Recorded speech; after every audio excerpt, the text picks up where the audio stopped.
할렐루야. 이번 주 중에 남북 정상회담이 있습니다. 역사적으로 매우 중요한 날이 될 것입니다. 그래, 나라 민족을 위해서 정말 기도할 때입니다. 주보낸 대로 매일 12시에 1분씩 우리 나라 민족을 위해서 기도하는 한 주간 되기를 바랍니다. 사실은 대통령을 위해서 늘 기도하고 있고요. 북한의 김정은을 위해서도 가끔 기도했습니다. 근데 최근에는 미국의 트럼프 대통령을 위해서 기도하고 있습니다. 남북 화해 국면에서 미국의 역할, 특별히 미국 대통령 역할이 그만큼 중대하기 때문에 그렇습니다. 사실은 제가 트럼프 대통령을 위해서 기도하게 될 줄은 사실은 몰랐습니다. 별로 그에게 호감이 없었기 때문입니다. 왜곡된 미국식 자본주의를 신봉하는 것처럼 보였기 때문입니다. 2016년도 미국 대통령 선거던 당시에 민주당 후보로 나온 버니 샌더스라는 사람이 있어요. 트럼프의 대척점에 서 있던 사람입니다. 그런 미국의 망가진 자본주의를 내가 뜯어 고치겠다고 나섰습니다. 그런 미국식 자본주의를 카지노 자본주의라고 불렀습니다. 카지노에서는 99%의 사람이 잃은 돈을 1%가 다 가져갑니다. 99%는 잃어요. 미국의 상황이 그렇다는 거예요. 거기에 대해 분노했고 거침없이 말했습니다. 그래서 버니 샌더스는 민주당 예비선거에서 젊은이들에게 아주 지지를 받아서 돌풍을 일으킨 적이 있습니다. 그런데 당시 민주당 대선 후보 TV 토론에서 사회자가 버니 샌더스에게 이렇게 물었습니다. 갤럽 조사에 따르면 미국인의 절반이 사회주의자가 백악관의 주인 되는 것을 원치 않습니다. 당신은 당신 자신을 민주적 사회주의자라고 부르고 있습니다. 어떤 종류이든 사회주의자가 미국의 대통령 선거에서 승리할 수 있다고 생각하십니까? 이렇게 물었어요. 샌더스는 그럴 수 있고 또한 그래야 한다고 대답했습니다. 사회자는 이어서 다른 후보들에게 묻습니다. 당신은 자본주의자입니까? 이 질문에 대해서 다른 네 후보들은 모두 그렇다고 단호하게 대답했습니다. 후보들마다 이러저러한 설명을 덧붙이기는 했지만 자본주의를 신봉하고 옹호한다는 사실을 힘주어 강조했습니다. 이 장면 보면서 저는 미국 사람들의 사회주의에 대한 두려움을 읽을 수 있었습니다. 이 두려움은 우리나라 사람도 마찬가지입니다. 아마도 공산주의에 대한 부정적 경험이 이 두려움의 배후에 있을 것입니다. 사실 사회주의와 공산주의는 기본 철학이 있어서 공통 분모가 있죠. 국가의 통제가 얼마나 강하냐, 혹은 개인의 자유를 얼마나 억압하느냐에 따라서 나뉘어질 뿐입니다. 그래서 사회주의를 수용하는 순간 공산주의에게 지배당할까 하는 두려움이 있는 거죠. 미국인들이 자본주의를 최고의 체제인 것처럼 생각하는 이유가 있습니다. 자본주의 핵심적 가치는 개인의 자유에 있습니다. 물건을 생산하고 사고 파는 모든 활동은 개인에게 맡겨둬야 한다는 생각입니다. 아담 스미스가 말한 소위 보이지 않는 손, invisible hand라고 하는, 그래서 이 알아서 모든 것을 관리해 줄 것으로 다 각기 자기 자유에 따라서 결정하고 행동하도록 내버려 둬야 한다고 생각합니다. 실상 개인의 자유는 욕망의 자유를 뜻합니다. 자본주의는 인간에게 주어진 욕망을 마음껏 충족시킬 수 있도록 보장하는 체제입니다. 장점이 있죠. 반면에 사회주의는 개인의 자유와 함께 더불어 전체 행복을 강조합니다. 개인의 욕망도 중요하지만 사회 전체 안녕과 번영을 위해서 적절한 조절과 관리가 필요하다는 생각을 가지고 있습니다. 그래서 물건을 생산하고 사고 파는 모든 행위를 개인의 자유에만 제한 없이 맡겨둬서는 안 된다는 생각을 합니다.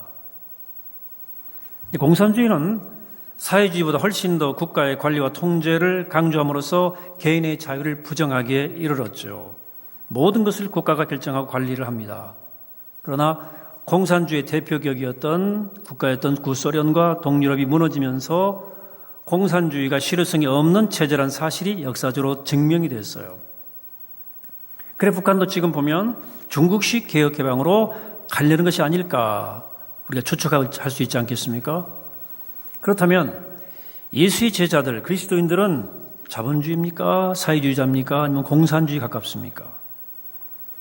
어떤 사람은 창세기 1장에 나오는 말씀에 근거하여서 자본주의가 하나님의 뜻에 더 가깝다고 말하기도 합니다. 아담과 하와를 창조하신 후에 하나님께서 이렇게 말씀하셨습니다. 창세기 1장 28절에서 생육하고 번성하여 땅에 충만하라, 땅을 정복하라, 바다의 물고기와 하늘의 새와 땅에 움직이는 모든 생물을 다스리라 하시니라. 여기서 하나님은 인간에게 무제한적 자유로 허락하시는 것처럼 보입니다. 하나님이 창조해 놓으신 이 모든 것을 인간에게 맡기시고 마음껏 즐기도록 허락하신 것처럼 보입니다. 인간에게 무한한 자유를 허락하자는 것이 자본주의 철학이라면 하나님께서 자본주의 철학을 옹호하시는 것처럼 볼 수 있습니다. 하지만 기억할 것이 하나 있어요. 이것은 인간이 타락하기 이전에 주어진 명령이란 사실입니다. 타락 이전에 인간의 욕망이라고 보는 것은 먹어도 채워지지 않는 거대한 블랙홀은 아니었습니다. 그러므로 하나님께서 부여주신 무제한적인 자유를 오용해서 하나님의 피조 세계를 훼손시키고 망가뜨릴 가능성은 별로 없었던 거죠. 그런데 사탄의 유혹에 이끌려 인간은 그 자유를 오용해서 선악과를 따먹어버렸어요. 그로 인해서 인간에게 주어진 하나님의 형상, 자유를 자유답게 쓸 수 있는 그 하나님의 형상이 완벽히 깨어져 버렸습니다. 그러므로 창세기 28장의 말씀을 끌어들여서 자본주의가 하나님의 뜻이었다고 하는 주장하는 것은 조금 오류일 수 있어요. 이것은 타락 이전에 주어진 명령입니다. 그래서 타락한 인간에게 주신 하나님의 뜻은 모세 율법에 담겨져 있습니다. 율법은 인간에게 주어진 자유가 오용되는 것을 제동하는 지침들입니다. 율법은 인간에게 주어진, 그렇죠? 그래서 사회 전체의 평화와 안녕을 위해서 개인의 자유를 다 제한하는 규정들입니다. 살인하지 말라, 도둑질하지 말라, 가늠하지 말라. 인간의 욕망에 굴레가 씌워지지 않으면 인간 사회는 요지경으로 변할 수 있어요. 토마스 홉스가 리바이어던에서 말한 만일 향한 만일의 투쟁이 한계를 모르는 인간의 욕망의 현주소입니다. 또 어떤 사람들은 사도행전 2장에 나오는 말씀에 근거해서 기독교는 공산주의에 가깝다고 주장도 하기도 해요. 오순절에 일어난 성령 강림 후에 예루살렘 공동체에 일어난 변화에 대해서 누가는 이렇게 우리에게 보도해 줍니다. 믿는 사람이 다 함께 있어 모든 물건을 서로 통용하고 또 재산과 소유를 팔아 각 사람의 필요에 따라 나눠주며, 여기서 보는 것처럼 개인보다는 공동체가 훨씬 더 중요했어요. 개인이 소유권을 포기했습니다. 그리고 모든 이들이 모든 것을 공평히 나누어 썼다는 점은 매우 공산주의 체제와 비슷해요. 하지만 좀 더 따져보면 또 그렇지 않습니다. 공산주의 핵심은 소유권이 개인에게서 국가로 이전되는 거예요. 전 예루살렘 공동체의 삶에 국가는 전혀 개입하지 않았습니다. 또한 예루살렘 공동체 신도들은 소유권을 박탈당한 것이 아니라 자발적으로 포기했습니다. 뿐만 아니라 사도행전을 보시면 그러한 삶의 방식이 오래 지속되지는 않았습니다. 강력한 성령 체험으로 인해서 한동안 일어났던 일시적 현상이었습니다. 자, 이 현상을 어떻게 설명해야 될까? 왜 신도들은 그렇게 행동했을까요? 또한 왜 그러한 삶이 오래도록 지속되지 못했을까요? 초대교회 성도들은 성령의 강력한 체험을 경험했어요. 성령 강림 사건, 그걸 통해서 깨어진 하나님의 형상을 회복했습니다. 죄를 물든 욕망이 순간에 치료받았어요. 잠시 동안이었지만 이기심이 치유되었어요. 그렇기 때문에 그들에게 주어진 무한한 자유를 자신의 욕망이 아니라 하나님을 위해서 그리고 이웃을 위해서 쓰게 되었던 거예요. 잠시 동안 천국의 능력이 예루살렘 교회 사이에 그들 가운데 임재했던 거예요. 그러나 그 상태가 오래도록 지속되지는 못했습니다. 성령으로 충만해진 상태가 약화되자 다시금 타락한 본성이 고개를 쳐들었어요. 이기심이 또 발동한 거예요. 그래서 아나니와 삽비라 부부가 양심을 속이고 자기 먹기 시간을 감추어 놓았다가 이거 전부예요.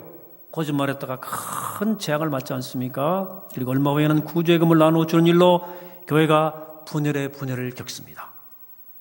이게 인간이에요. 인간의 리얼리티입니다.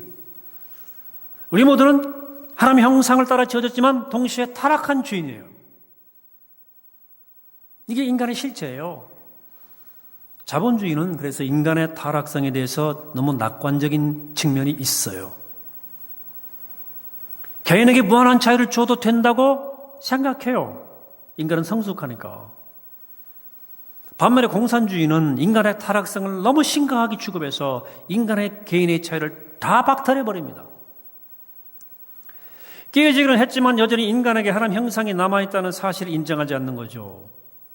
자, 이렇게 보면 사회주의가 두 가지 현실을 비교적 균형 있게 다루고 있다고도 말할 수 있겠습니다. 인간은 하나님 형상으로 지어진 존재이기 때문에 어느 정도 믿고 맡길 수 있지 않느냐. 하지만 타락한 죄인이기 때문에 무제한적 자유는 위험하다 하는 거죠. 개인의 자유에 어느 정도 제한을 두지 않으면 이 사회가 이게 어디로 갈지 모르는 거예요.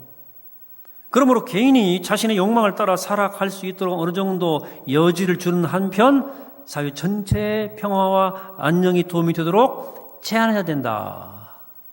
이게 소위 유럽식 사회주의의 견해예요.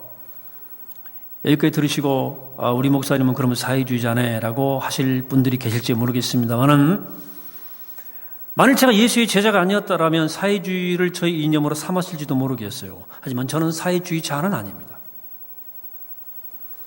예수의 제자는 그런 정도의 사회주의에 만족할 수가 없죠. 예수 그리스도 안에서 보게 된 하나님의 나라 때문입니다. 초기 예루살렘 신도들에게 참치 동안 실현되었던 그 상태가 예수 그리스도인들의 예수의 제자들에게는 이상의 목표예요. 하나님 나라는 죽고 나서 가는 곳만이 아닙니다. 사실 하나님의 나라에 대해서 곧 place라고 하는 장소라고 하는 표현을 쓰기가 조금 적절치는 않아요. 하나님의 나라는 우리가 하는 이런 장소 개념, 공간 개념이 아니거든요. 장소란 말보다는 상태란 말이 훨씬 더 정확한 표현입니다. 디멘전, 상태란 말. 우리가 죽고 나서 그 상태로 옮겨가겠지만 이 땅에서도 그 상태를 경험할 수 있고 또는 경험해야만 합니다. 하나님의 나라의 상태, 공간이 아니라 믿음의 핵심은 죽어 천국 가는 것이 아니라 이 땅에서 하나님의 나라를 경험하는 거예요. 또 이 땅에 하나님의 나라가 이루어질 수 있도록 헌신하는 거예요. 이 땅에서 그렇게 살아갈 때 죽고 나서 그 나라 볼 수 있지 않겠습니까? 그러므로 참된 그리스도인은 우리 안에 하나님 나라가 이루어지도록 노력해야 돼요. 우리 안에, 우리 내면에 하나님 나라가 이루어진다는 것은 무슨 뜻일까요? 이 점에 대해서 바울은 이렇게 말한 적이 있습니다. 로마서에서. 하나님의 나라는 먹고 마시는 것이 아니요 오직 성령 안에 있는 의와 평강과 희락이라. 성령이 임재 안에 머무를 때 우리 내면에 세상에 줄 수 없는 의와 평화와 기쁨이 꽉 들어찬다. 그래 다 흔들리고 넘어지는 무너지는 상황에서 크리스천들은 든든히 선다. 왜? 하나님 나라 그 안에 거하기 때문이고 하나님 나라 그 안에 그가 하나님 나라 안에 거하기 때문입니다. 우리 안에 하나님 나라를 경험한 예수의 제자는 이 땅에 하나님 나라가 이루어지는 하나님 나라의 도구로 살아가요. 이 내면에 하나님의 나라를 경험하고 나면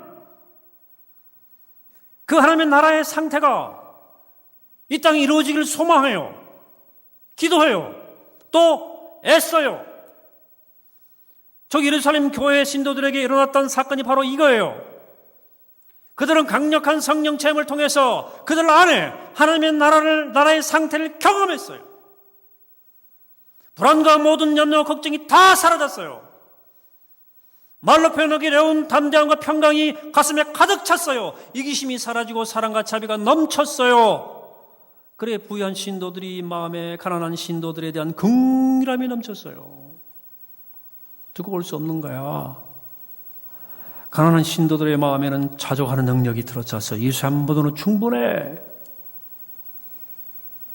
그들의 내면에 이루어진 하나님의 나라는 곧 그들의 말과 행동을 통해서 그들의 공동체 안에 이루어졌습니다. 그래서 서로 재산을 교회에 내놓고 내 것 내 것 할 것 없이 나누어 베풀며 살았던 거예요. 누가 시킨 것이 아니에요. 강제하지 않았어요. 그들의 내면에 이루어진 하나님의 나라가 그렇게 행하도록 만들어준 거예요. 이것이 모든 믿는 자들이 마음에 품고 기도하고 추구해야 할 비전이에요. 우리의 이상이에요. 우리 믿음이 깊어지는 만큼 하나님의 나라는 더 온전하게 우리 안에 그리고 우리를 통해 우리 가운데 임하는 거예요. 그런 변화가 일어나요. 서로 낮아져서 섬기게 됩니다. 많이 간 사람은 없는 사람을 살피며 기꺼이 돕습니다. 서로가 서로를 다른 사람을 배려합니다. 그런 모습을 보고 세상은 하나님이 어떤 분인가를 생각합니다. 초기 예루살렘 교회 신도들의 삶을 보고 이 땅이 세상에 어떻게 반응했습니까? 오늘 47절이죠. 하나님을 찬미하며 또 온 백성에게 칭송을 받으니 주께서 구원받는 사람을 날마다 더하게 하시니라. 사람들이 깜짝 놀라고 칭송하고 그래서 전도가 되었다는 겁니다. 이것이 그리스도인의 이상이며 교회의 이상이에요. 물론 이상은 이상일 수 있어요. 우리가 육신을 입고 있는 사는 한 완전하게 그리고 온전하게 이룰 수 없는 것이 이상일 수도 있죠. 이상이니까. 하지만 절대 포기할 수 없는 것이 또한 이상이에요. 비전이에요. 우리가 살아 숨쉬는 동안 그 이상에 최대한 가까이 가기 위해서 소망하고 기도하고 노력을 해야 됩니다. 여기서 조심해야 합니다. 잘못된 노력이 있을 수 있어요. 잘못된 노력이 문제를 더 악화시킬 수 있기 때문입니다. 하나님의 나라는 그 이상은 억지로 이룰 수 있는 것이 아닙니다. 2000년 동안 역사를 거쳐오는 동안에 수많은 역사가 권력으로 군사력으로 다른 힘으로 이것을 이루기 위해서 노력한 사례가 수없이 많습니다만은 다 실패했습니다. 이 땅에 하나님의 나라가 이루어지는 것은 오직 믿음의 능력으로만 할 수 있습니다. 그러므로 우리 안에 먼저 그 나라가 이루어져야 됩니다. 그럴 때 우리를 통해 하나님의 나라의 상태가 우리 바깥에 임하고 하나님 나라가 누룩처럼 번져가는 겁니다. 작년인가 SBS에서 수저와 사다리, 뭔 말인지 아시겠죠? 수저와 사다리라고 하는 다큐멘터리가 방영된 적이 있습니다. 거기 댄 프라이스라고 하는 미국 청년 실업가가 소개를 했어요. 시애틀에 있는 그래비티 페이먼트라고 하는 회사예요. 그 회사의 사장 CEO입니다. 32살짜리 젊은 CEO예요. 22살짜리는 아니죠. 32살. 예. 그 연봉이 $1,000,000가 넘었다는 거죠. 어느 날 한 직원과 상담하면서 $40,000 받는 직원의 고충을 듣게 됐어요. 그 돈 가지고는 집 렌트비 내고 학자금 빚 갚고 쓰면 아무 여유가 없다. 그런 상황에 있는 직원들이 적지 않았어요. 그래서 고민했습니다. 이 문제를 붙잡고 그리고 결단 내렸습니다. 모든 직원의 기본 연봉을 $70,000로 정하고 그 자금을 만들어내기 위해서 머리를 짜고 자기 연봉도 $70,000로 줄였어요. 당시 미국의 여러 연구에 의하면 연봉이 $75,000 이럴 때까지 삶의 만족도가 가파르게 상승하다가 $75,000를 넘어서면서 상승폭이 점점 줄어들어서 갈수록 현저히 줄어든다는 거예요. 그러니까 우리나라 돈 한 8,500만 원 되는가요? 75,000달러면? 어쨌든 미국의 대도시에서는 $75,000 연봉이면 기본적 필요가 채워진다는 통계죠. 그래서 프라이스가 이 통계를 근거해서 기본 연봉을 $70,000로 측정한 거예요. 이게 왜 중요한 결단이었냐면 미국의 기업은 훨씬 더 CEO의 연봉이 훨씬 더 이 차이가 많거든요. 2015년 보고서에 따르면, 나온 보고서에 따르면 미국 CEO와 직원 평균 연봉 격차는 204대 1입니다. CEO 한 사람의 연봉이 직원 204명의 연봉과 합친 것과 똑같다는 거예요. 우리나라 통계를 보니까 한 100대 1 정도 돼요. 한 50억, 70억, 80억, 100억 정도 되니까. 우리나라, 그죠. 미국이 잘 나가는 기업들로 보니까 CEO의 연봉이 직원 1951명의 연봉 합친 것과 똑같아요. 카지노 자본주의라는 비난이 전혀 과장은 아니죠. 이런 상황에서 이 댄 프라이스의 결정은 굉장한 신선한 충격을 그 사회에 줬습니다. CEO가 자기 연봉을 포기하면서 문제를 해결하려 했기 때문입니다. 하지만 상황이 그렇게 녹록지 않았어요. 그 결정을 통해서 얻은 유익도 있었지만 댄 프라이스는 만만치 않은 반발에 직면했습니다. 갑작스럽게 연봉이 오른 하급 직원들은 너무너무 좋아했는데 시간이 지나면서 조금 부담을 느꼈어요. 또한 경험도 없고 경력도 없는 신입사원, 진입 직원에 대해서는 어이없는 인상을 해준 반면에 오래도록 회사를 헌신적으로 일한 직원들에게 혜택이 별로 없었거든. 그래, 헌신적인 엘리트 사원들이 회사를 떠나기 시작했습니다. 나를 알아주지 않는 이 회사에 내가 있을 필요가 있느냐? 열정이 떨어졌다 하는 이유였어요. 게다가 회사를 공동 창업한 형으로부터 소송을 당합니다. 그래도 사람들은 이 결정에 열광했어요. 댄 프라이스는 왜 이런 결정을 했고 사람들은 왜 이렇게 열광했을까요? 댄 프라이스는 보수 기독교 집안에서 홈스쿨링을 통해서 자란 사람이에요. 성경 읽기, 성경 공부가 그의 교육의 베이스 기초였어요. 물론 그가 청소년기를 지나면서 교회를 떠나요. 그러나 그의 가치관과 정신세계는 성경의 깊은 영향을 받은 건 사실이에요. 그의 결정은 그가 말씀을 읽으면서 얻은 가치관의 영향을 받았을 가능성이 크다고 언론은 보았어요. 그런 하나님에 대한 믿음, 하나님의 교회를 떠났지만 하나님의 나라의 상태를 자기 회사에 실현하고 싶었던 게죠. 하지만 그가 잊은 것이 있었습니다. 하나님의 나라는 먼저 각자의 마음속에 이루어져야만 그들이 모인 공동체 안에 그 나라가 이루어질 수 있다는 사실을 잊었어요. 하나님의 나라의 비전은 노력으로 혹은 힘으로 세울 수 있는 것이 아닙니다. 하나님의 다스림을 인정할 때에, 다스림이 인정될 때에 저절로 자리 잡아가는 것이 하나님의 나라입니다. 하나님에 대한 믿음이 없이 하나님의 나라의 상태에 이를 수는 없어요. 따라서 그는 먼저 자신과 회사 직원 모두의 내면에 하나님 나라가 이루어지도록 힘써야 했습니다. 그리고 그것이 이루어지기 전까지는 타락한 인간의 본성을 충분히 고려했어야 했습니다.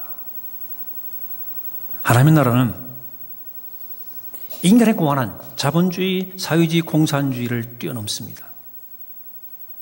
훨씬 더 아름답고 훨씬 더 정의롭고 거룩하고 복된 상태입니다. 그리스도인은 하나님의 나라의 거룩한 비전을 품고 이 땅을 살아가는 하나님의 사람들입니다.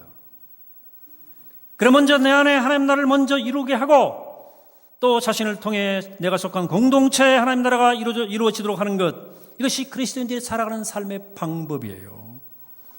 그렇게 살아 이 세상에서의 여정을 끝내는 날, 그 나라의 완전한 상태 안에 들어가 영원히 거하게 되는 것입니다. 사랑하는 성도 여러분,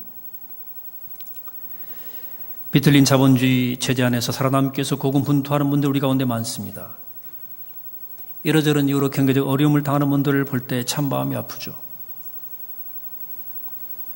아무리 발버둥 쳐도 가난을 못 벗어나는 거대한 장벽들을 볼 때 목사인 저도 화가 납니다. 이토록 빈익빈 부익부가 강화되는 심화되는 이 경제 구조와 경제 질서를 그대로 두면 안 됩니다. 그리스도인들은 정직하고 선량한 사람들이 갈수록 힘들어지는 양극화에 대해서 기도하고 문제를 제기하고 개선하도록 노력을 해야 돼요. 그와 동시에 우리가 할 일이 있어요. 우리 각자의 내면 속에 하나님의 나라를 경험하는 거예요. 나를 녹지고 짓누르는 외적 상황을 견디고 돌파해낼 능력은 오직 우리 내면에 하나님 나라가 임할 때 얻을 수 있어요. 불의한 체제에 대한 분노만으로 우리의 삶은 만족할 수 없습니다. 더 비참할 수 있습니다. 때로. 바울이 말한 것처럼 외적 상황에 짓눌리지 않는 영적 능력을 얻어야 됩니다. 마음의 천국이 있어야 돼요. 여러분들의 모두의 내면의 마음 안에 하나님의 나라가 든든히 자리 잡는 은총이 함께 되기를 축복합니다. 그래서 기도하는 거예요, 우리가. 그래서 말씀을 묵상하는 거예요. 우리 가운데는 자본주의 혜택을 보고 사는 분들이 있을지 모르겠어요. 부동산의 가치가 막 기대 이상으로 막 올랐다거나 또 기대 이상의 수익을 막 얻고 있는 분들은 자기의 그 부에 대한 책임을 절대로 외면하지 말아야 됩니다. 그럼 어떡하란 말입니까? 가진 거 당장 다 갖다 팔라란 말입니까? 예수님께서 그렇게 명령한 청년이 있었긴 했지만 누구에게나 그렇게 요구하지는 않으셨어요. 주님께서는 먼저 내면에 하나님의 나라가 임하게 하라고 말씀하십니다. 하나님 나라가 그 사람 안에 임하면 그 사람을 통해 하나님 나라가 바깥 세상을 임할 것이기 때문에 그렇습니다. 그래서 그리스도인은 자신의 내면에 임한 하나님의 나라의 기준으로 주변을 살피고 내 할 일이 무엇인지를 찾는 사람입니다. 그리스도인에게는 자본주의나 또 다른 이념의 이상의 논리가 아니라 하나님 나라의 이상과 논리가 더 중요합니다. 나의 삶의 태도를 통해서 내 가진 것을 통해서 하나님의 나라의 모습이 조금이라도 실현된다면 하나님께서는 그것 때문에 너무너무 기뻐하실 거예요. 그래 우리는 기도합니다. 우리 모두의 마음속에 하나님의 나라가 흔들림 없이 자리 잡게 되기를 간절히 기도합니다. 이 땅에 세워지는 모든 그리스도인들을 통해서 왜곡된 세상의 가치와 질서가 바로잡아지고 하나님 나라의 비전이 좀 더 널리 실현되기를 간절히 기도합니다. 바라기는 우리 안에 하나님 나라가 우뚝 세워지고 그 나라의 생명과 능력이 우리를 통해 삶의 현장으로 흘러들어가 세상을 변화시키는 놀라운 역사가 우리 통해 일어나게 되기를 이 아침에 주 이름으로 간절히 축원합니다. 기도하겠습니다. 거룩하신 하나님, 우리 왕이신 하나님, 이 거룩한 소중한 역사의 전환기에 우리의 마음을 활짝 열고 주의 말씀을 듣습니다. 오시어 저희를 다스리시옵소서. 저희 안에 하나님 나라를 이루어 주옵소서. 그래야 저희를 통해서 이 땅에 주님의 나라가 이루어질 수 있도록 이끄시고 축복하시며 기름 부어 주옵소서. 감사드리옵고 예수 그리스도 이름으로 기도하옵나이다.